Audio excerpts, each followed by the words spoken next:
Hey everybody, it's Jana Bresenden here, and I am continuing on my mission to share my story in vulnerable, raw, and sometimes embarrassingly real ways so that you will know that you're not alone and that your story matters.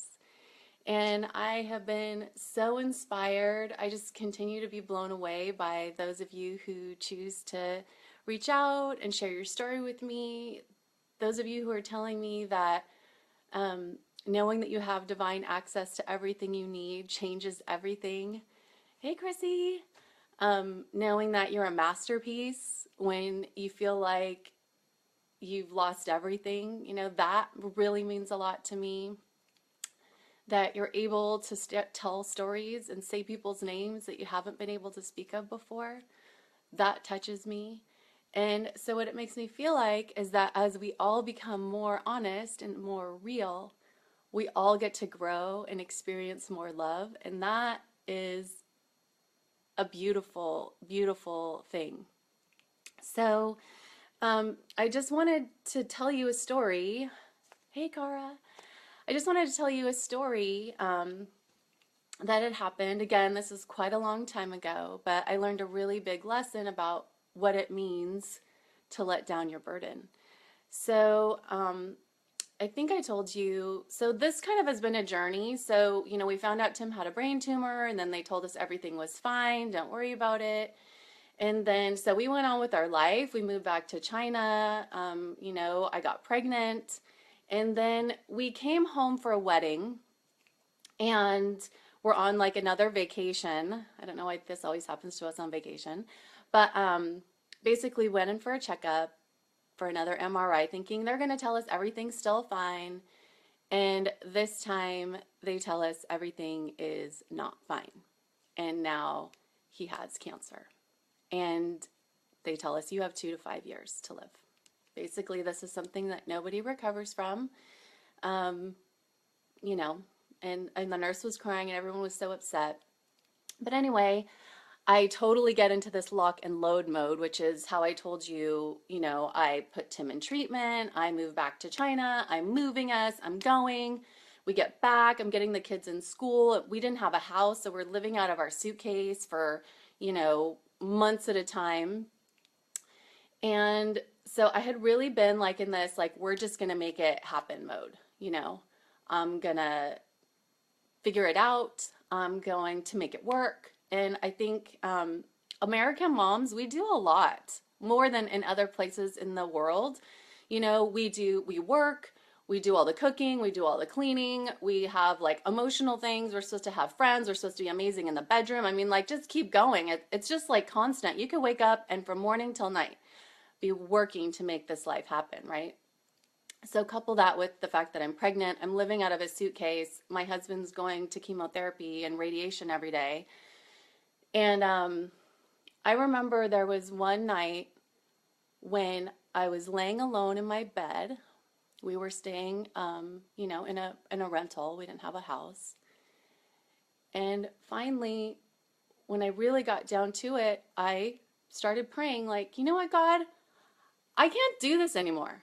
You are going to have to make something work out because I can't even deal with this. And I think that I had been acting like our family would be okay without Tim. Like we would just accept whatever comes and whatever God's will is, and like really being complacent about what was going on. But finally, I had to admit that it wasn't fine, that we weren't going to be okay if he didn't survive, and that God was just going to have to do something about it because I couldn't do it anymore. And I think part of what I realized had been happening is I didn't want to say what my dream was just in case it didn't work out. Like, I didn't want to put all my hope out there, and I didn't want to dream big because I didn't want to be disappointed. And I think for me, that has always been a struggle because in my personality type, I don't know when I heard this message, but I definitely felt like I have to be perfect. I have to try harder. I have to do more. And if I can't be perfect, then I have to pretend like I'm perfect, right? And just make it happen. And I remember that was the day when I got to admit that not only am I not perfect, but I'm not going to work at trying to appear perfect either. And I'm not going to pretend like I don't want a miracle, because what I want is a miracle. So the reason why I wanted to share this with you is because I wanted you to know that that moment when I felt like I could let down my burden was so incredibly freeing. Like, it might not make sense to you because you're like, yeah, duh, you can't do all that by yourself. But really, in my mind, I thought I could. I thought that I was supposed to, that I'd been given all these responsibilities because I was supposed to be able to handle it. But now, especially after that night, after being able to say, I just can't do this anymore, I really feel like that's when God came in and said, yeah, of course you can. You never were supposed to, because you know what? I got this. And he started sending people to me to carry that burden for me. And so even, again, I know this is a recurring theme, but even though the unimaginably worst thing ever was happening, I felt so supported and so loved. And so I really hope that helps you with whatever it is that you're struggling with. What are you hanging on to that you really need to let go? I heard a story in this amazing book, which I want to share with you.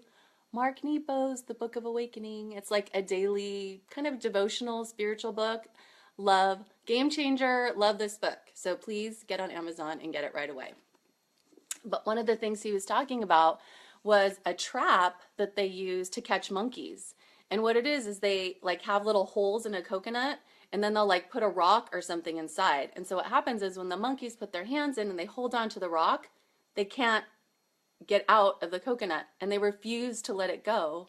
And so then they get caught. And I think that can be the same thing with all of our burdens. If we work so hard and just like wear ourselves out and get so exhausted from trying to carry it, we're just going to be trapped in pain, in hurt, in anger, and bitterness. And if we could just let go of trying so hard and of doing too much and just admit, I can't do this, then you, I promise, will feel so much more freedom and joy to receive, whatever it is that's going to come your way. So from that time, I learned that miracles happen every day. And I can see miracles when I need miracles and when I ask for miracles. And I did see so many miracles at that time. I was even just telling Maya this morning the story of when we got to San Diego. Like I said at the beginning, we were here on vacation. So what we had done is exchange a house with another family. So they were visiting our apartment and staying in our apartment in China while we were staying at their apartment here in San Diego because our house had been rented out since we were living abroad. So now we need to stay because Tim's in treatment and we don't have a house to live in. But you know what was a miracle that happened? That family that traded a house with us, they lived in North Carolina. This house in La Jolla was their second home. And in fact, they had put it on the market. They wanted to sell it. It was like a block from the beach and completely amazing, like a $2 million home or something like that. But when they heard that we needed help and that we needed a place to stay, they took it off the market and let us rent it for the next 4 months until we were able to get back into our own house. So that is a miracle. And I bet that there are miracles happening all around that, we don't even see because we don't take the time to not ask or to recognize that we need a miracle. Like if you're doing everything yourself, you can't see a miracle because you're doing it,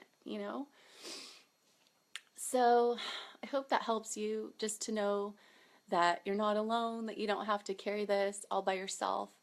And I just want to remind you that if you do have a story that you want to share or something that you feel like you haven't been able to say, I'm totally here and would be so honored to share this journey with you. So you can private message me, you can reach me on Facebook, or you can email me at hello@jannabressenden.com. I have had a few people ask me if what they should do if they want to share these videos and their friends aren't on Facebook. And so I wanted to let you know that I started a YouTube channel so people can watch it there if they would rather. Um, but I just want you to know that I love you for being here, and I'm just going to keep showing up on Mondays, Wednesdays, and Fridays at noon. We'll see you next time.